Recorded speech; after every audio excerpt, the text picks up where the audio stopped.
you think would be useful? Like, for example, you've got all these rank 4s. You may end up putting number 39 Utopia in there. Yeah. Just any sort of rank 4 that you can think of that you think is going to help you, you're going to be able to bring all of them out.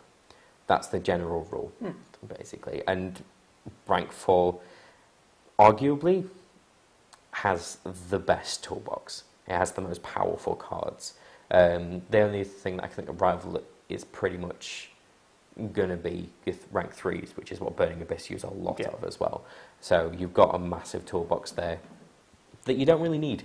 They're your backup options. It is your backup option. It's nice to have backups because in the YCS. Qliphort is just massively powerful on its own. So do you think we're going to see a lot of people playing this? Yes, definitely. We're going to see a lot of the top 32 being this deck. Really? Yes, it's a fantastic deck. It's incredibly powerful. It's kind of a triangle at the moment that Burning Abyss can do really well against this deck, but Shadow falls down to it. But Shadow does really well against Burning Abyss. So it's kind of, you've got this triangle of each deck. Or as players would more commonly know it as rock, paper, scissors? Basically. Yeah. So whatever kind of you're playing, it could get beaten by... If you're playing Qliphort, you're going to have a bad... Well, I wouldn't say a bad matchup, but you're going to have a worse matchup against Burning Abyss.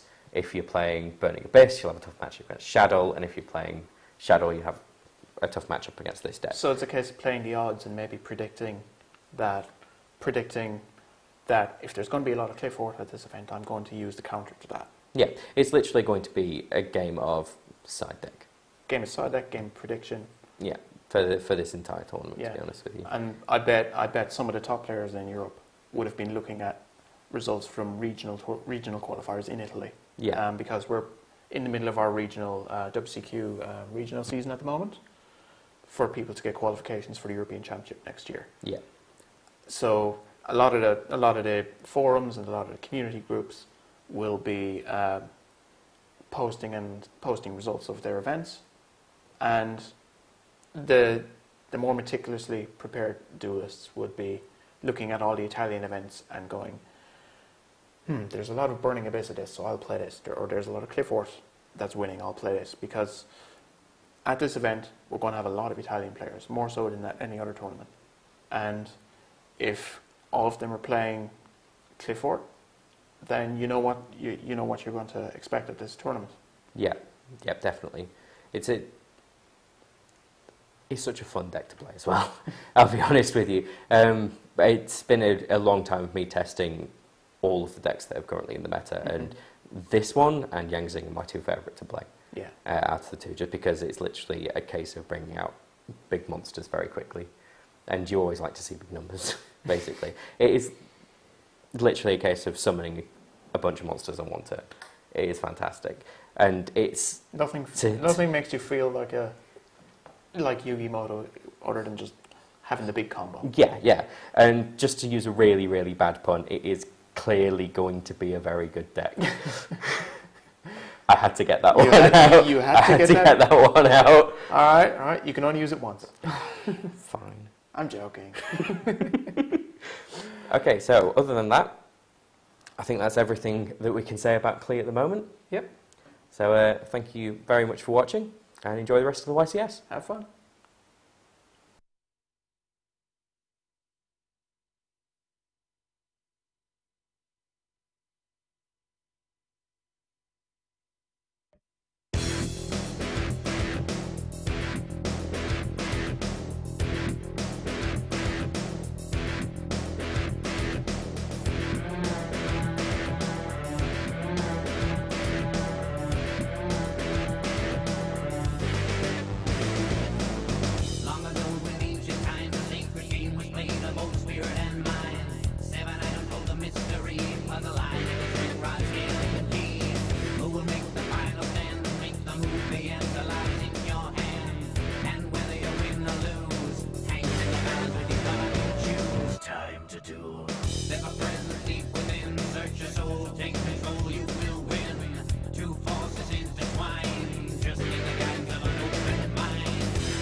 Welcome back to the coverage of YCS Milan 2014, the last YCS of the year and the largest and the second largest of all time. I'm your host for the weekend, Oliver German, and I'm joined here by Rob Grayson-Hooley. Good to be here. Yes, and we are down to just 188 players, so it's 1/10 almost. Pretty much. Yeah. It's been a really tough competition. There was 1,461 players to start with, and now there's just 188 Yes. after 9 rounds, 9 grueling rounds that ended at 11:30 yesterday evening. Yes. A lot of people almost stranded by the fact that it was so late, but still stayed here to carry on playing so that they could get a chance of being here today. Yeah, and it's like a meat grinder in a way. You have to fight through it and stay on top of the field. And we, of course, have some players that still sport a perfect record. Just, I think, 3 of them are remaining. Maybe just 2 after the last round, I'm not even sure. And but we are instead focusing on 2 guys that have to win to still have a shot at advancing to the top 32. If they lose, they are out. So this is where it counts the most. Let's take you to the feature match table, where we have Kammermann from Switzerland on the left-hand side of the screen and Pascal Haberstroh from Germany on the right-hand side. And you won't believe that, but Pascal Haberstroh is playing hat. I kid you not. It is Artifacts Trap Tricks. Yes. Now, named as such because it has Firehand and High Sand, Artifacts engine, and the Trap Tricks engine all in just one deck. It's 3 engines that usually go with other decks that are just all together in one. And it also helps that the Trap Tricks are adorable. Just saying. So he's played his Mermelio there. And Mermelio is going to go get a bottomless trap hole. Each of the Trap Tricks interact with all of the trap hole cards in one way or another. Particular Mermelio gets a trap hole from your deck, puts it straight into your hand. And Kevin, on the other hand, is running Burning Abyss. One of the big 3 decks of the weekend, going into the weekend. It's the second most popular deck, at least at the start of the competition, after Shadow's. That is if you count Shadow Chaos and Shadow Artifact as 2 separate decks.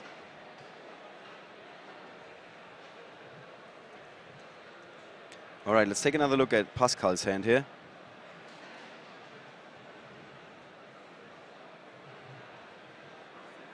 So, you're still familiar with Hat, right? Of course. Who isn't familiar with Hat? Hat was an entire format.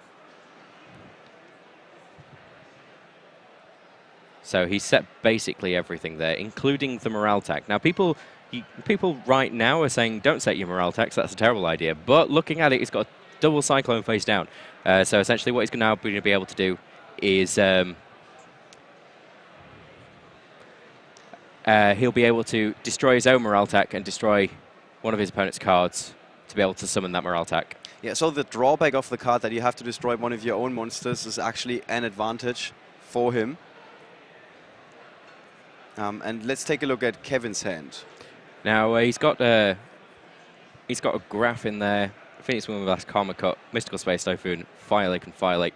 Now he understands that he is playing against Hat, so he's hopefully not going to attempt to try and blind Mystical Space Typhoon. Although it wouldn't be that much of an issue for him right now because there's nothing on his field to get destroyed. Yeah, so maybe it is actually a good strategy to go for that? It can be, but then you've got a 2,100 attack beat stick that you're going to have to deal with if you hit it wrong. All right, so let's bring up one of these artifacts again. It's usually you see them being splashed in the Shadow deck mostly. Yeah. So they are monsters that can be set as a spell card. And if they get destroyed while they are a face-down spell card... In your opponent's turn. In your opponent's turn, that's definitely important, yes.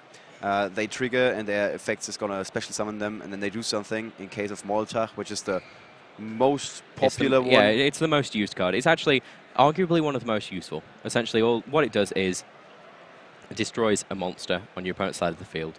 Right. So Pascal dropping a card D. That's also a card very exciting if you're into one of the more control-ish approaches and you don't want to attack. You have to tribute it during your main phase 1, so there's not going to be a battle phase for you. And right after, you're going to go to the end phase of the turn. But you're going to draw 2 cards, so it's a little bit like a Pot of Greed with, some serious drawbacks. Yeah, the drawback that you're not going to get a summon that turn and you're not going to attack. Now, it's a viable option for him right now because there's no sort of drawbacks. He has a formidable back row. He doesn't need to attack.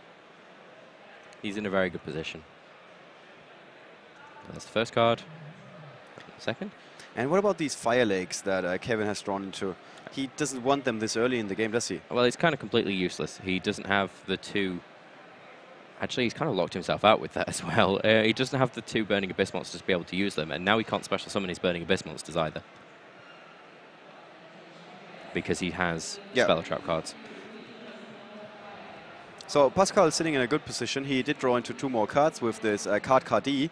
That is Trap Tricks, Dionea, and another copy of Artifact Moraltach. You don't really want to draw into them. No, you want them to be in the deck, especially if you wanted to use Artifact Sanctum as well. Now, Dionea being in hand means that suddenly Myrmelio being destroyed is not a bad thing, because as soon as Dionea hits the field, it can special summon the Myrmelio, and then the Myrmelio can destroy a spell or trap card.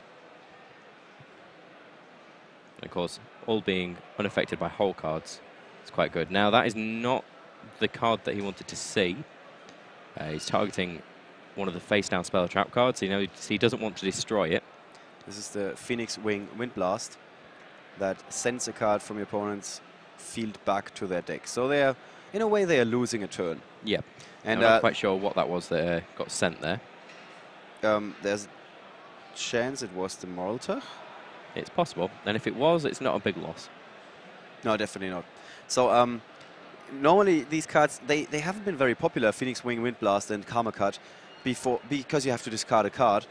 But that is not a disadvantage when you're playing Burning Abyss, because half the cards you're running are triggering once you are sending them to the graveyard. Now, the Moraltech, the Double Cyclone, and the Bottomless Trap Hole are all still there. So Pascal's got a lot of protection from anything that Kevin wants to do. And he discarded a Graph, I believe, which is why he's special summoning a Scarm, sorry. Not a Garm. That's not even a card. I don't even think that's a word. All right, so let's take a look at what Kevin is still holding on to. He's got the second copy of the Fire Lake and Rubik, Mana Branch of the Burning Abyss. Okay, so he's normal summoned and special summoned. Well, no, he special summoned the Scarm.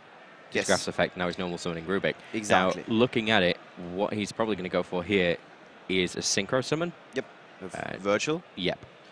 And Virgil is one of the new additions to the Burning Abyss deck. Some would argue that the Burning Abyss deck was quite strong before, but it still got something, and it packs a punch. Synchro Summoning is back in full force. 2,500 attack, that's nothing to flinch at. And once per turn you can discard a Burning Abyss card. I mentioned this before, you want to discard them to trigger their effects, and then you can shuffle an opponent's card from the field or the graveyard back into the deck. And this is huge because you're working around the many effects that trigger when something is sent to the graveyard. Also, Virgil doesn't care. Like, if you look at his artwork, the whole kind of theme is on Dante's Inferno. It's Dante going into basically hell to save his loved one. Yep. And Dante goes in with like a sword, and he's all ready to fight the Malabranch and fight death. And then Virgil just pops up with a guitar. With a guitar. And just doesn't care. it just doesn't care. Gives him a concert. This is what you get. It's like, what up? All right. Oh, so and there goes a Fire Lake. He's actually playing a bit of an alternative play, but not actually a bad thing for him, because he's thinking about it. He's going to get rid of the Myrmelio, and that looks like it's the Bottomless Trap Hole and the Moraltech, I believe, but that's just a... The Moraltech would be... My memory probably being terrible as usual. Yeah, well, we don't know which card is where. Eventually we're going to have a glass table and a camera below the table. So Pascal thinking about his responses here. And what would the worst case scenario for him would be if a double Cyclone and Bottomless Trap Hole would be hit, wouldn't it be? Pretty much, but also not necessarily, because if he hits the... Oh, it was Moraltech and the Bottomless Trap Hole. So Moraltech is going to special summon, has no target, so Moraltech doesn't target. Yep.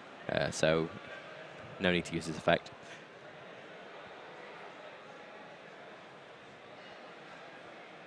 Right.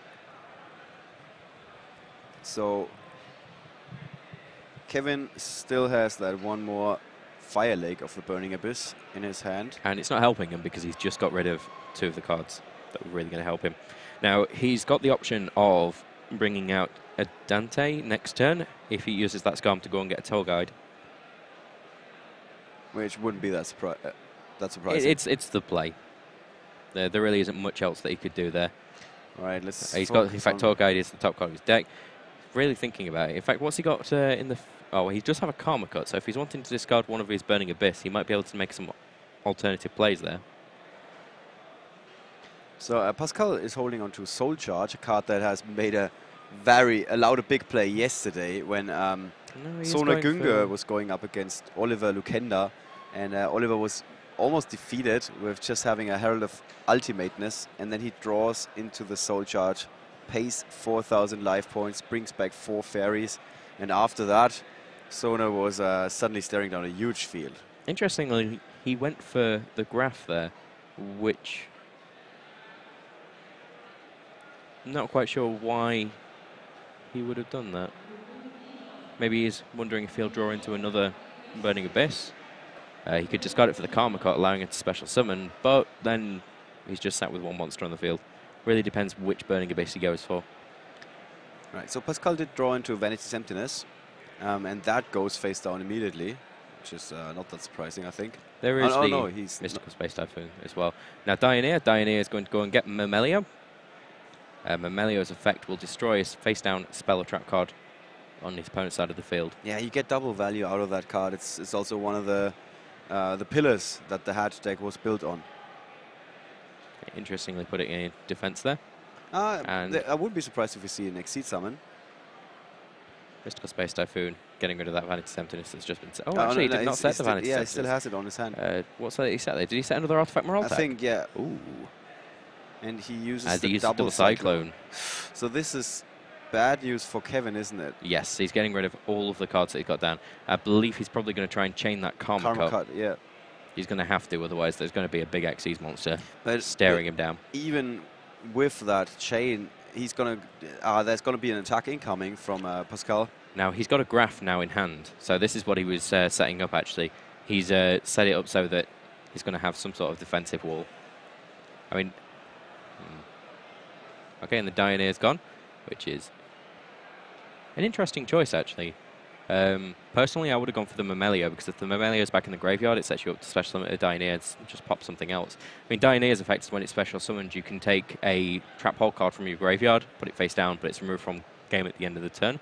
You can play around that, but you really don't want just your spell and trap cards getting completely removed. Right. And the Molotov that Pascal lost here in that move, it's going to come back, right? It should do, yes. There was no sort of timing errors, although I think it's just resolving the effects in order. Yeah. I think they just they have built the chain and now they're resolving it from the other way around. No, because it's in his own turn. All right, of course. Of course, yes. Yes. Everybody forgets that. All right, so Pascal checking his extra deck for alternative options, but with a level 4 and a level 5 monster, I don't think there are that many options.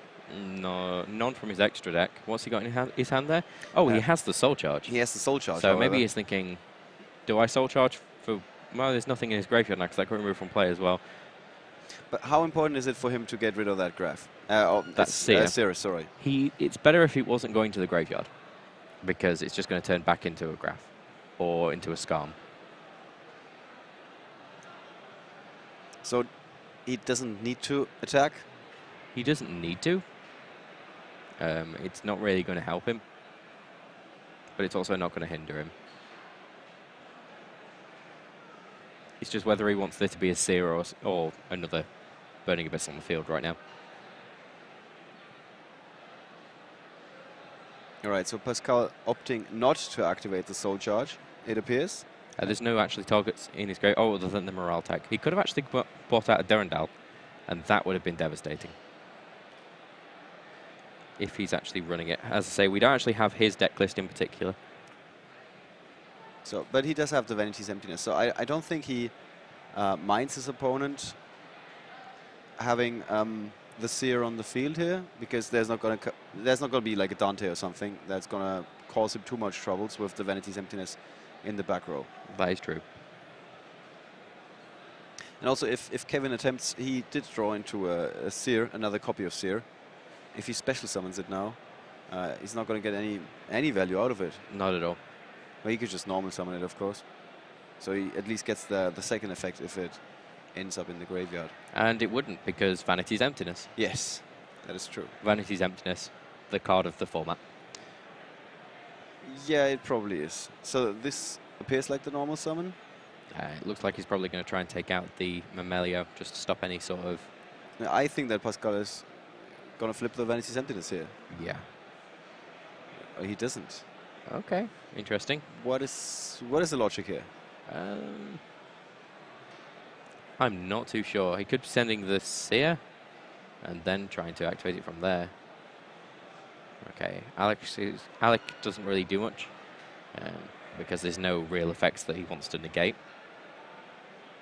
And he's still sitting on that So Vanity's Emptiness. yeah, I'm quite surprised that he didn't flip the Vanity's Emptiness, the card of the format as we call it. Also very, very...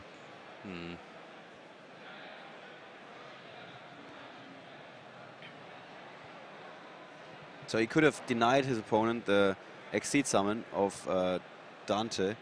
And Dante, of course, is going to cause a lot of trouble for Pascal here. I mean, the only other card that he's really got, because it would have got rid of both of the Sears effects as well.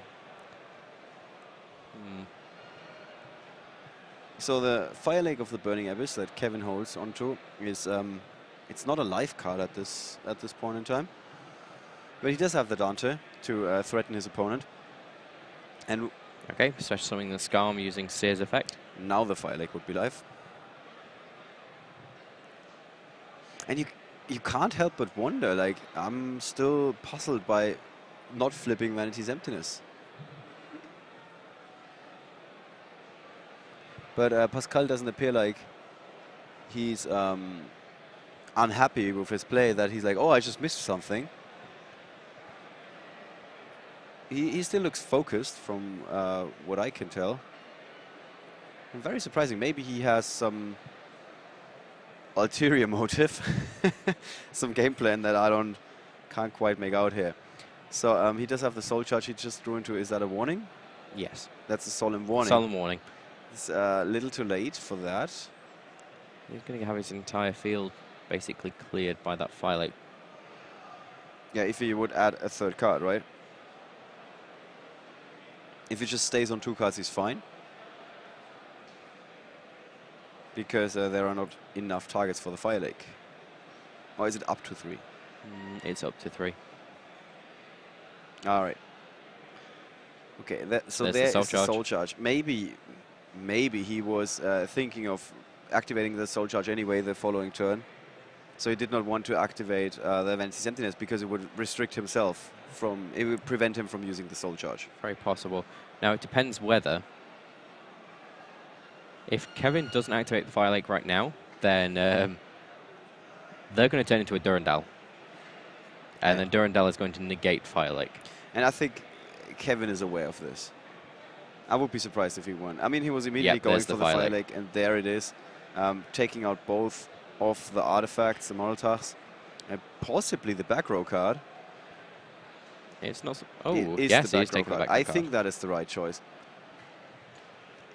Now, knowing that there's 2 Moraltacs there, it's possible that he's really thinking about this, because he's thinking, if that's a Moraltac, it's still my opponent's turn, so... No, he's going for... Mermelio.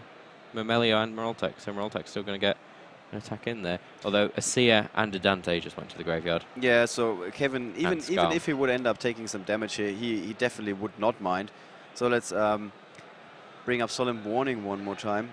Dante, of course, is going to return a Burning Abyss card to Kevin's hand. And Graf went to hand, and Dante hit the field. Dante with 2,500 defense. Yep. And that's going to prevent Pascal from dealing any damage here. That's correct. But he is sending the Solemn Warning and just letting it go.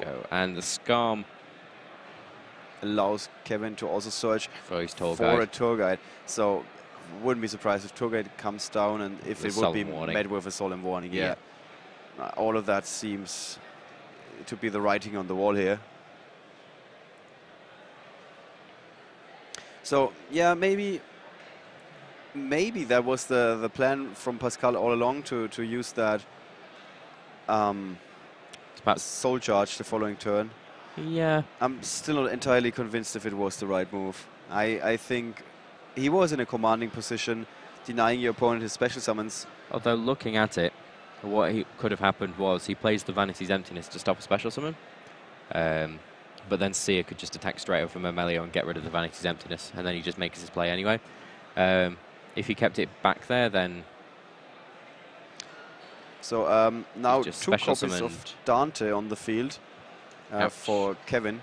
Not any hits for the effect though, but he still gets the attack. And Dante, such a good card. Such a good card because of all of the effects, really, with it going to defense position, which is really good when it has 2,500. And it's even if your opponent has something to attack over it, you're not going to take any damage. So Burning Abyss is well equipped to take this tournament, in my opinion. And Pascal falling down to just 3,200 life points here. And I think that's before the second attack even.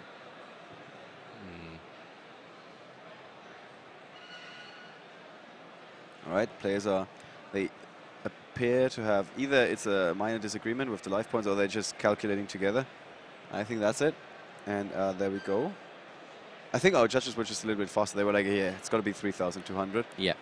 And that concludes the turn for Kevin and plays back to Pascal. But, well, the action is definitely on Kevin's side of the field. Definitely. The last two turns. So Pascal needs a big play, and that's it. Yeah, he draws into a twister with no sort of nothing to use it with. Yeah. So what about Hat? Is it still a thing? Because I think there are very few players running Hat this weekend. It's still a thing. It's still a very consistent and nice engine. It's just, of course, there's so many effects just that are able to wipe a field, and that didn't used to matter for Hat. But there's so many effects that now wipe a field in your own turn, which means that Hat just kind of falls down at that point. Now, in Kevin's side deck, there isn't a massive amount other than Max C that I believe he would be playing. Yeah, he's playing a Twister himself, but again, that doesn't help him. He's playing 5 cards only in his side deck and 3 copies each, of course. And that's Twister, Maxi, Puppet Plant, non-fusion area, and Fairy Wind. Fairy Wind in non-fusion area not helping. Puppet Plant, I believe, is only for warriors and spellcasters, discarding to take control of it. yeah, warrior spellcaster, yes. Yes, and there isn't actually many of those. I believe all of the trap tricks are actually insects. Yeah. They don't look like insects, though.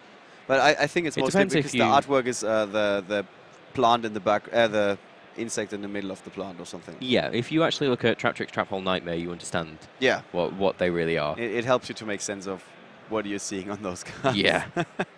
Twister would be a major drawback, because destroying one of your own cards and then giving your opponent a morale attack or anything like that. There's also... The Maxi could be helpful. There's a lot of special summons, especially if they are running the hands. Right, and it also appears that most of our viewers are thinking that Kevin is gonna, at least the ones that have participated in our little voting competition, think that Kevin is gonna take this game, or this match, in fact.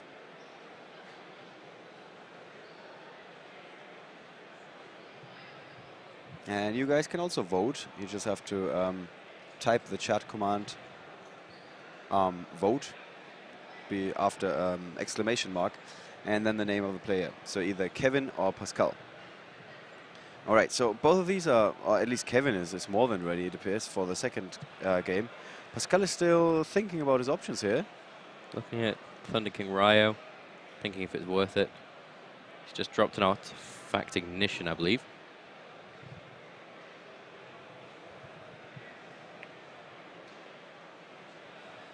Right, and the thing is also, you can't take forever to decide which cards to side in. We have seen this in deck features that we've done, which you can check out either in between rounds on the stream when you're watching the stream, or of course on the written coverage. There's a link to the written coverage, as well as many other helpful links below the broadcast on Twitch, providing you with all the information about this event and other events, the upcoming events. There's a link to the card database in case you don't know what one of the few of the cards are doing. Wow, Kevin just staring intently at his opponent shuffling there. Yeah. But you can also tell that Kevin is slightly tired after that massive day one. Yeah. With 15 hours of dueling, which is what happens when 1,461 players are all cramming together in one tiny venue. All right. Yeah, where I was getting at, the written coverage, we got standings there, duelist profiles, and also deck features. So you can check out the written deck lists. Half of them are going to go up after the event has concluded, so we're not going to giving anybody too much of an advantage who is going up against one of the players that we featured. And there are also plenty of pictures. So lots to check and find out on the written coverage page. All right, we're good to go for the second game. The hands are being drawn, and shortly after they will be loaded in our app, where you can at the moment still see Dante, that traveling, I was about to say traveling salesman, but I don't think he's selling anything apart from punches. And he does look like he's going to punch you in the face, doesn't he? And he's selling those punches for free. I think that's a special deal. All right. So who goes first? Pascal, of course, has the choice, but he doesn't have to go first. He can also opt his opponent going first, Kevin. So Kevin's got a Seer, a Graph, 2 copies of Twister, and a Night Beam. Let's take a look at Pascal's hand. Breakthrough skill, Artifact Morale Tech, Call the Haunted, Soul Taker, and Artifact Ignition. Artifact Ignition is a card that we haven't seen this weekend so far, even though we've seen plenty of artifacts. Most people won't play it. That's why. Generally, although it's really nice, it gets rid of one of your artifacts, if you don't have an artifact on the field, it's weird. A lot of people just prefer to just run Sanctum over it. Yeah, Sanctum is like the Abysphere for the theme deck without the drawback of Abysphere. Yep. So, very good card. With another effect on top of that, which is also quite useful. So, it doesn't get much better than that. So let's check out what Kevin has drawn into, and he drew into Calcap. He did actually put the Twisters into his deck, which is interesting, because if he hits the hits that Artifact Ignition, he's skipping his next battle phase and allowing his opponent to possibly get. I always thought that the Night Beam. Night Beam is hitting. It's a Morale Tech, and it comes back. That was an unfortunate hit. I always thought that against Hat, you simply ignore their back row, because they're going to try and get rid of their own back row anyway. Not always. A lot of the back row is going to be trap holes. All right. So you kind of want to try and get rid of it, or at least force some activations when you've got nothing on the field. So there's a special summon and a normal summon, it appears. And following that, of course, as always, the special summon or exceed summon of Dante. The most important card of the deck. Now this is an example where Artifact Ignition just isn't helping. If it was an Artifact Sanctum, it would be a much different story.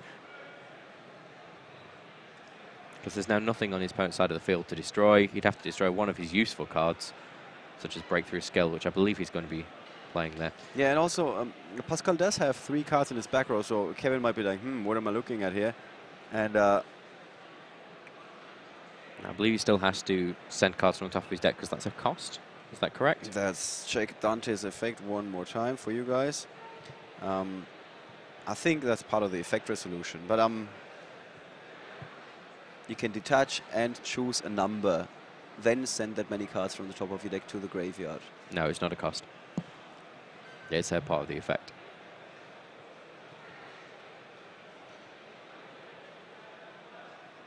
No. It's still prior to the semicolon, so it is part of the cost. It's part of the cost, is it? That's fine then. Okay, so he sent a Rubik to the graveyard, which does nothing in the graveyard. Graph gets its effect, though, allowing it to special summon. So the breakthrough skill, the only thing it really does is making sure that Dante is not going to go up on 2,500 attack. Yeah, which is really, really helpful in this situation. Yeah, because if Dante does not attack, it's not going to switch to defense position. Which means it's going to get taken out. But then he will get the effect of whichever Burning Abyss is underneath that Dante. I can't quite see it there. And also Dante's effect as well. Yeah, so it wouldn't hurt Kevin too much. I mean, he's going to take some damage. But it's far from a worst-case scenario. And he's got the 2 copies of Twister still in his hand. I think he's gonna set those. How useful is it to destroy your opponent's spell and trap cards in their turn? Well, incredibly, because then none of the artifact effects are going to happen. So maybe that was his strategy going into this. Possible. All right, we cannot bring up Twister for you guys because it's missing in our app.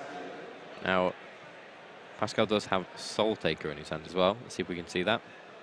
That's a card we haven't seen in quite a while. Yeah, no, in quite a long time. Now, another Dante just hit the field. Yeah, they do come in pairs quite often. And, ooh, 2 copies of Mystical Space Typhoon being sent to the graveyard. So Pascal might be thinking, oh, Kevin doesn't have any destruction anymore for my spell and trap cards, or very little only. And that's far from the truth with those 2 copies of Twister. Okay, and he gets the 2 attacks through, so he can turn his Dantes to defense mode. Actually, no. That Dante won't turn to defense mode because its effects are negated. Yes. And that is something to keep in mind here. But so far, I think everything has been ruled correctly on our feature match table. Sometimes we got slightly confused because we don't have sound. We weren't quite sure, for example, what turn it was in the timeout, for example. But the judges have been doing an excellent job so far, making sure that everything has been played out in the correct way. And so the first attack connected with Dante attacking over the artifact Moraltach. And there's a... I think he's just making an explanation of how he got out to Dante. Yeah. Graph was discarded, which special summoned. He special summoned one of his Burning Abyss from his hand and then made another Dante. I think it was Rubik. Is it Rubik? I think it was Rubik. All right, so that's Pascal's hand at the moment. That's his field. It's not looking too good. Well, actually, when the attack... It's interesting he let the attack go through. He has a Call of the Haunted and a Moraltech in the graveyard and could have just immediately got rid of one of the Dantes and not let the second attack go through. Yes, the second one. He definitely has to... He would have to take the first one because that destroyed the Moraltech. Yeah, of course. So that's the Artifact Ignition to destroy the Twister. That's fine. That is definitely fine, and it's got a second effect. It's like a little bit like an MST, but with an additional effect. Allows you to set one of your artifacts from the... So you can only play it in an artifact deck, really. Otherwise, it would be a possible stable, I guess, that everybody would be running this card. It's actually still pretty good, thinking about it, because you can destroy one spell trap card on the field, and if you do, it doesn't matter if you have one or if you don't have one, if I believe that's correct. I think there's a ruling that says you have to have an artifact in your deck. I'm not 100% sure. Oh, it says the last sentence. You must have an artifact in your main deck to activate this card. Reading the cards. Yeah, it helps. It's the it's the judging of the All future. right, so it's not a ruling. It's just a line on that card. Yeah, because if it wasn't, then the second effect of Artifact Ignition would be fantastic. Or the third effect, I guess. Right, so the second Dante not switching to defense position because its effect were negated by the breakthrough skill. And Pascal drawing into... We don't see it yet. Could you make it out? No. It's another copy of Call of the Haunted. Which is really quite good for him, actually. That goes face down. And he doesn't use the Soul Taker. And you may have just heard a bell going off. That's time on the round for everyone else. So we've just got a little bit more time here. Yeah, we started around 5 to 10 minutes later than the rest of the round because we still have to make some preparations prior to the game with the hands of the players being loaded into our app, for example, and instructing them how the whole thing works because this is slightly different from a normal duel, which is why nervousness is getting the better of some of the players here in the feature match area, and that's why some players don't like to be featured. They're like, I don't want to make a mistake and everybody sees it. That's correct. Now, he currently has the ability to bring out Moraltech during his opponent's turn. So he's going to be able to get rid of a Dante. If that then gets taken out by the other Dante, he can then special summon the Moraltech with the second Call of the Haunted to get rid of the other Dante. And he can do that in the end phase as well, meaning he's not going to really gain anything from the effect.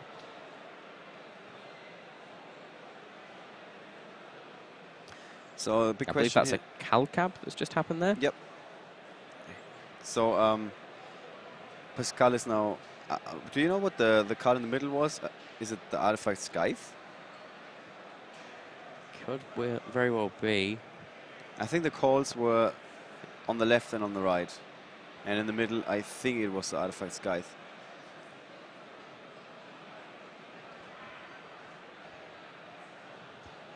And Artifact Scythe is a very, very underrated card. yeah, I was about to ask, how good is it right now? In general, it just stops your opponent from Xe summoning. Yeah, but And there are already 2 Dantes on the field, so... And that's not necessarily a problem as with those 2 Call of the Haunted and Moraltex. If he was, let's say, summon... it was a Call of the Haunted. Yeah. And it's going to bring back a Moraltech. Does Moraltech receive its effect is the question. Yeah, that's... Basically, half the time, yeah, it depends on the card text, of course. It simply says, during your opponent's turn, when the set card... If this card is special summoned during your opponent's turn, you can destroy 1 face-up card your opponent controls. And it was definitely special summoned, and then it will be destroyed, so it should still gain its effect, as far as I'm aware. There is no sort of timing issues, because there's no if you do this and if you do that.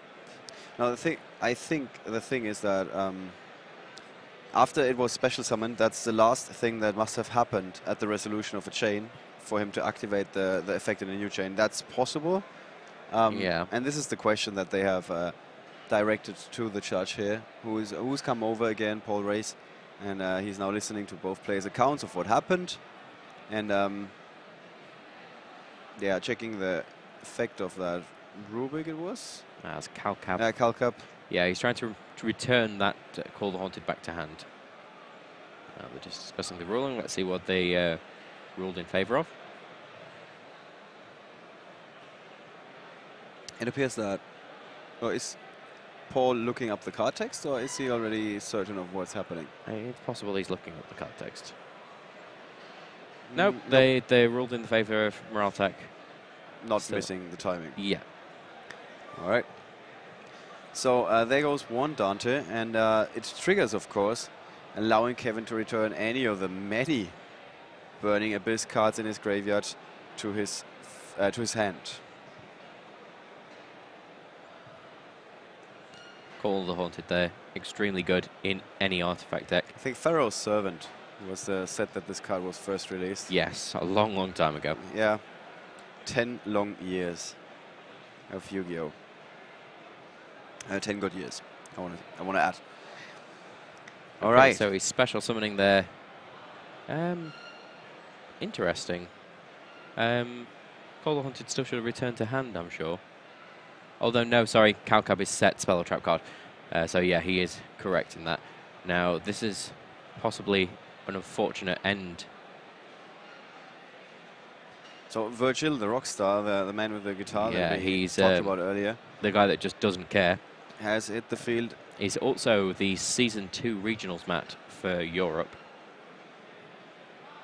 And Kevin is still holding on to a graph, so he's got something to discard for the effect of Virgil. He's got a tour guide as well and a twister, so Kevin is not going to run out of steam anytime soon here. Now, it is unfortunate for Pascal that the Virgil's there. Oh, hello. He's not actually getting rid of... let's see what it was that was returned to the deck, because he targeted one of the face-down cards rather than either the Moraltech or the Call of the Haunted. And it was either Scythe or Call of the Haunted. Oh, it was the Call of the Haunted. Scythe is still there. yeah, and now there are no more targets in Pascal's graveyard, so that was very, very fortunate hit for Kevin here, denying his opponent the second Call of the Haunted.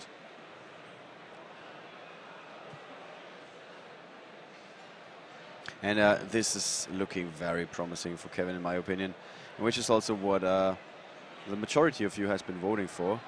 Maybe we have some Swiss viewers here. I believe Kevin there is going to be Xyz summoning. Which really depends what he's going to go for now. He has a massive kind of arsenal, but he's going for another Dante. Yeah, why think when you got Dante? Well. All right, so there is that Twister. Twister, Yep, and then that's he just attack forces again. the handshake, and yeah, that was very commanding victory by Kevin Kammermann. Welcome to the new age of Burning Abyss is basically just what that game said. Look at the top contender. The deck, one of the decks that I believe the deck actually won the World Championships. Didn't an artifact deck? Oh, I wasn't there. I'm pretty sure it was. I won like half. I watched like half the. No, the sorry. coverage, but Of course, it came second. It was actually Infernity that won. Oh that yes, was Sahabi Carradine. yeah, I do remember that now. Yes, but there was a very strong contender, even though there was only one morale tech allowed in that tournament as well. Yeah, It still did very well. But this kind of just shows you the top contender, the top deck from the last format, it's not being doing beaten anything. Yeah, by the best deck of this format. yeah. And we have seen this a couple of times this weekend where Burning Abyss is like tearing through an opponent's deck, denying them all the options. And we've seen that yesterday with Clifford against Burning Abyss and Peter Gross running Burning Abyss, of course. He's just simply his opponent, Diego Badinotti, also very skillful player, in fact. No chance. Like It's the Fire Lake. yeah, Fire Lake has solved so many has come problems. out, and now it's suddenly just amazing. Yep. Absolutely amazing. One card can make all the difference. That and, of course, Rubik, Virgil, and Alec.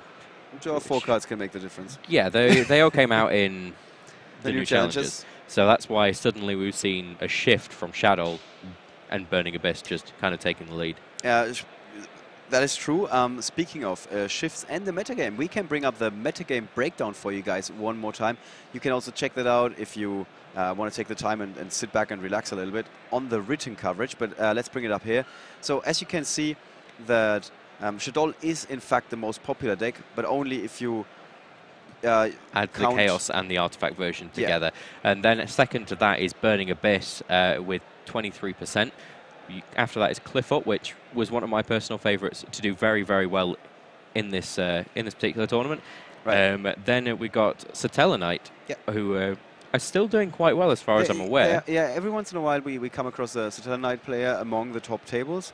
Like 2 rounds ago, or even last round, there was a Satellanite mirror at one of the top tables.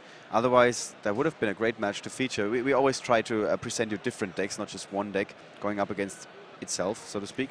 Yeah. And then Noble Knights. Noble Knights are one of my personal favourite decks of all time, and it can do extremely well. But unfortunately, the one deck that we did feature prior to the event, I believe he didn't understand how Noble Knight Bedwyr actually works. Yeah, and that's why it didn't go so well because his deck was missing one of the main cards, which is Guinevere.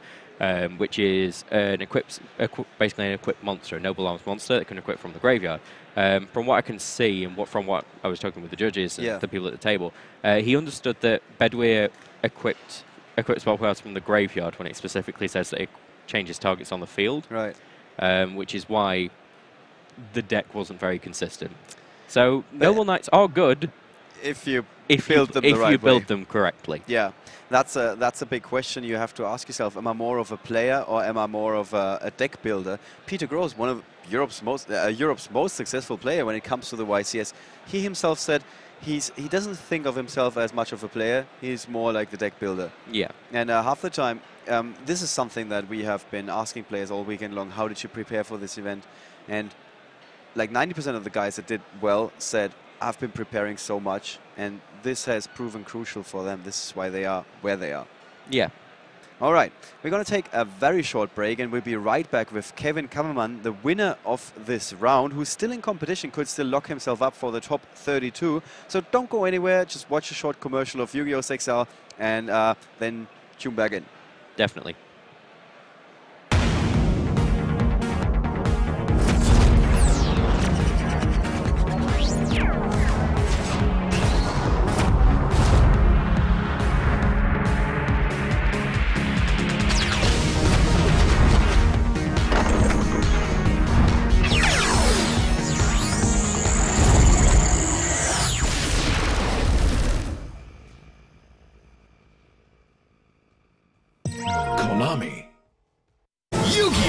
Rampage! Geargia monsters can build anything! Massive robots! Super tanks! You can get it together with Geargia Rampage! A full 42-card deck! Get your gear on! Konami. Yu-Gi-Oh! The new challengers. A new generation battles for supremacy. Fusion, Ritual, Synchro, Xyz, and Pendulum monsters. These new challengers come in every form. 9 cards per pack. Each pack sold separately. Konami.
Welcome back to the coverage booth, where I'm joined by Kevin Kammermann. Kevin, congratulations! Thanks. That was a very big victory for you. Yeah, I had a really good draw, and in the second game he just didn't have the cards, and yeah, it was very easy. I had a good guess what he had on the field, and I could just play him out. There are quite a few questions that we have been asking ourselves. So one of them is, you are on the bubble, so you have to win to still remain in competition.